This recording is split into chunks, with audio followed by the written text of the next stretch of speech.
brand new episode of Bearish or Bullish. I'm Julie Alexandria here with JC Peretz. JC, good to see you. How you doing? Always a pleasure, rocking my O's gear. Anything but football season. Oh, anything but football. It's tough. I know you've had a tough go at it. We're going to get there, but we are in the midst of MLB playoffs, and you chose to wear an O's jacket.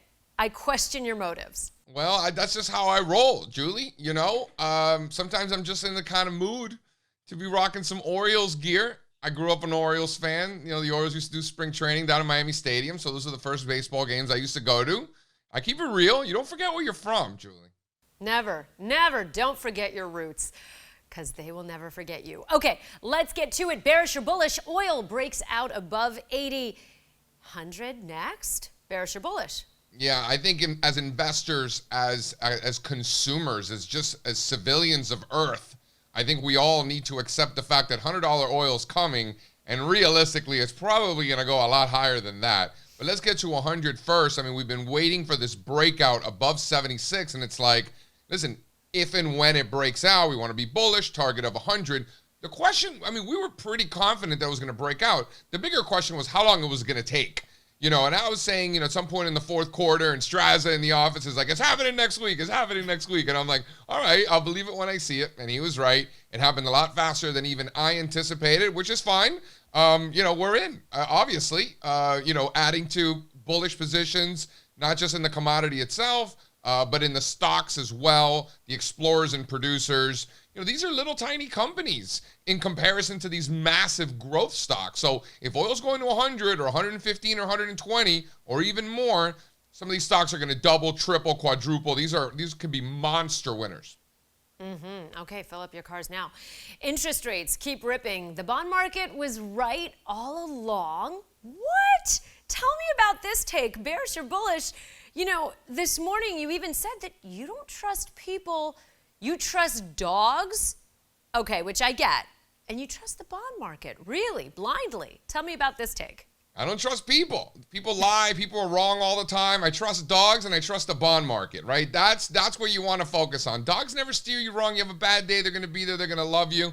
You know, if dogs don't feel too certain about somebody coming towards you, they're going to let you know. I trust the dogs. And the bond market, right? It's the smartest of the markets. This is a monster area of liquidity where, you know, listen, the biggest institutions in the world have to be in the bond market, and what happens there trickles into everything else.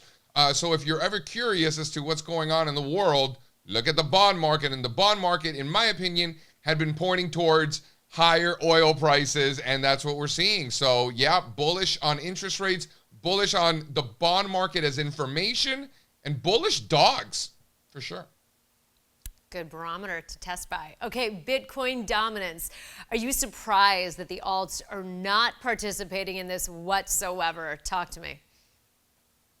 I mean, man, I am surprised. I mean, if you would have told me that Bitcoin would be dominating by this much, you know, really outperforming the altcoins, my guess would have been that it was doing so because all of the cryptos were selling off, and Bitcoin being so big was selling off less than the others. Like if you would have shown me this Bitcoin dominance chart, that's what I probably would have, that's for sure what I would have told you was happening, is that they're all going down and Bitcoin's going down less.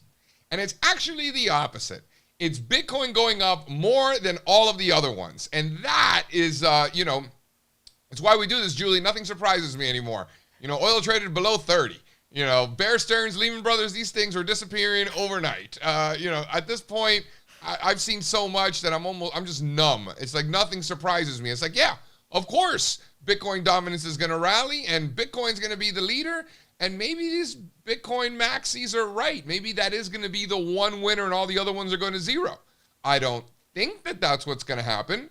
But I guess, you know, we need to keep that an open mind as a possibility. Not the bet that I want to make. But sure, possibility. Why not? Oh, man, you just took me back with Lehman Brothers Bear Stearns. My goodness, August 2008. Good times. You just literally transported me. I am there in New York City. Okay, let's talk about the postseason here. We've still got some teams in it.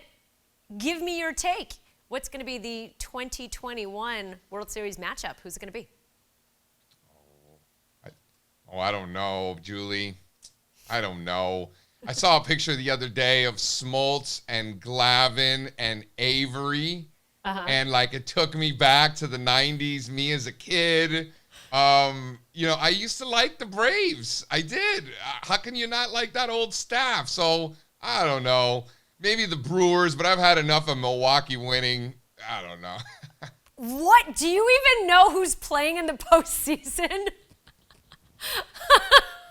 All right. Okay, well, listen, I understand. What, you didn't like those old Braves staffs? I love me some John Smoltz and some old Braves legends. You have a West Coast bias now on your in your baseball? Are you like, DC, how are you not picking a West Coast team right now? Is that what you're telling me? Well, listen, I'm just not a fan of the Brewers in the Central. What can I say? All right, let's go on to NFL. I know it's been a tough football season for you. Talk to me. I know the Canes, too. Tough one. Where are you at here as far as football season? All my quarterbacks are hurt. I was like already making plans to go to the ACC championship game. Yeah. I was making plans to go to the Super Bowl. I'm freaking crazy. I'm out of my mind. Tua's gone. Derek King is gone for the year. I mean, I'm just losing when is basketball season? Basketball season starts next week. Thank God. Yeah. Speaking of Milwaukee, Miami opens up against the Bucks. So that's an L. No, maybe we'll win. We'll pull it off. I don't know. And by the way, I'm rooting for the Braves. Dodgers are going to win it all.